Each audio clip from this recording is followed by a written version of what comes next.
All right, we're back with another quick hit for the Board Drill podcast. Like always, I'm your host, Kyle, here with my co-host, Matt.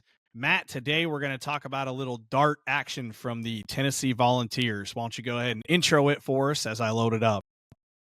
Yeah, so if you saw the dart article we put out a little while ago, I was going through the film, and this just kind of kept sticking out to me, what they were doing with pulling the offensive tackle. You saw some stuff where they were doing with the center as well.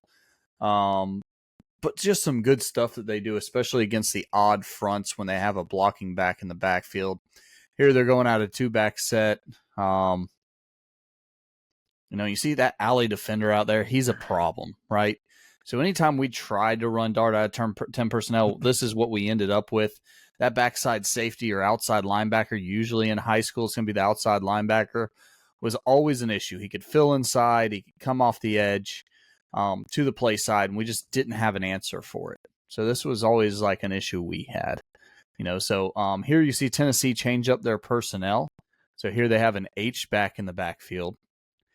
And look at the outside release they get here by 87 to block the alley defender. And now we got to pull for the play side linebacker. Now, not a great job double teaming to the backside linebacker who fills in. But now they have a schematic approach to here's how we're going to handle this, right? And that's what kind of stuck out to me is placing that H-back or wing. We always ran it away from the tight end. And against an odd man front, that's tough. You got to have an extra body there. Yeah. Now, would you change anything here on the front side? I'm just curious. Again, I'm not the guy for this, but would you say, in theory, he goes here, they should base there to there? I mean, that's what they should be doing. In my mind, there, yeah, that's what they should be doing. What do they do here? They do something different. I think they just didn't get the linebacker right. Oh yeah. They should be double teaming the nose stems. So the center should probably be climbing here to linebacker if he stems like that. To me, he should be basing off, and they should be working to double team the linebacker. But yeah, no, that's fair. Oh. All right, let's go to the next one. I don't know what their specific rules are, but just going off that's what we do, right? We just sit here and we talk about it. Yeah. So here again, working to the H-back side, H-back whiffs out on the alley, right? But it looks like they're blocking alley to, first threat in the alley is what they're taking. Here a better job getting the double team up to the backside linebacker who's really pretty much in the box and the front side. Just kind of an odd defense there by Kentucky. That there's no backside linebacker. He kind of shifts over. So they're slinging the fits here. They're slinging the fits here real bad. So, 3 is going to be your fitter here. He's here to over top, and then the other guy's going to insert for the backside here. Again, I'm kind of doing it on the fly without looking at it, but that's kind of what it looks like. Yeah. And it creates a little bit of confusion there.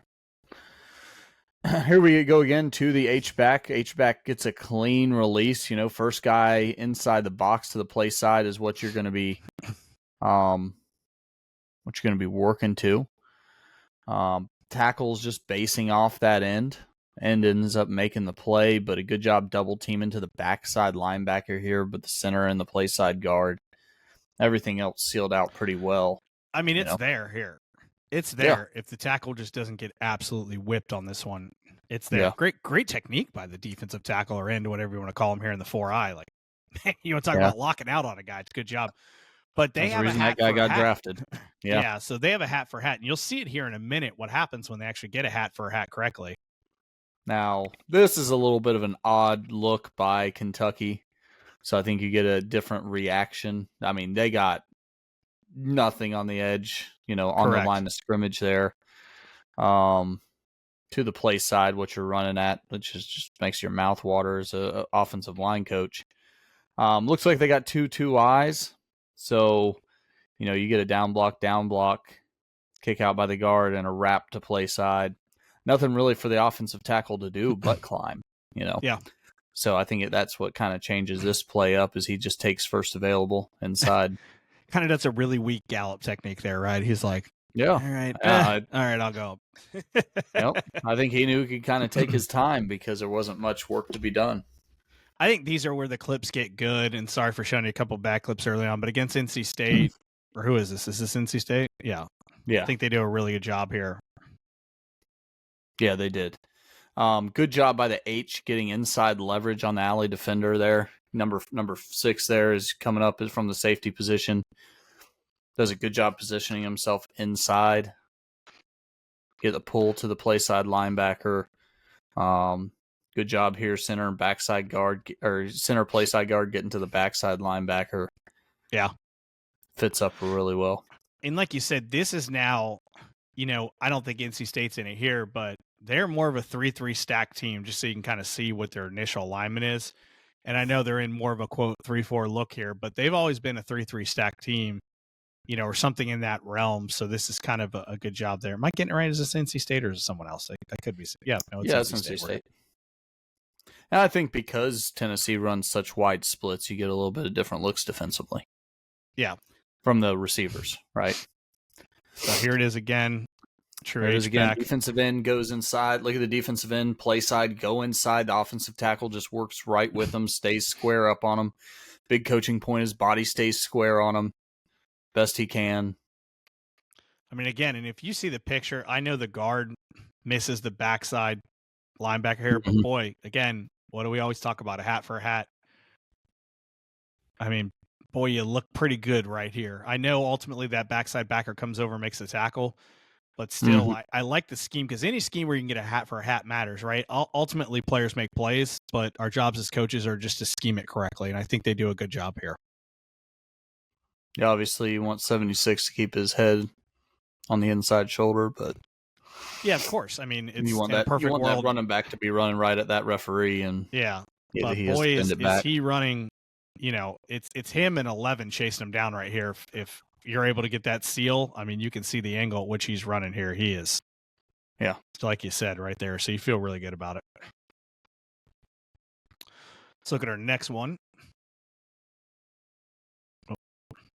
Another one against NC State. Same idea.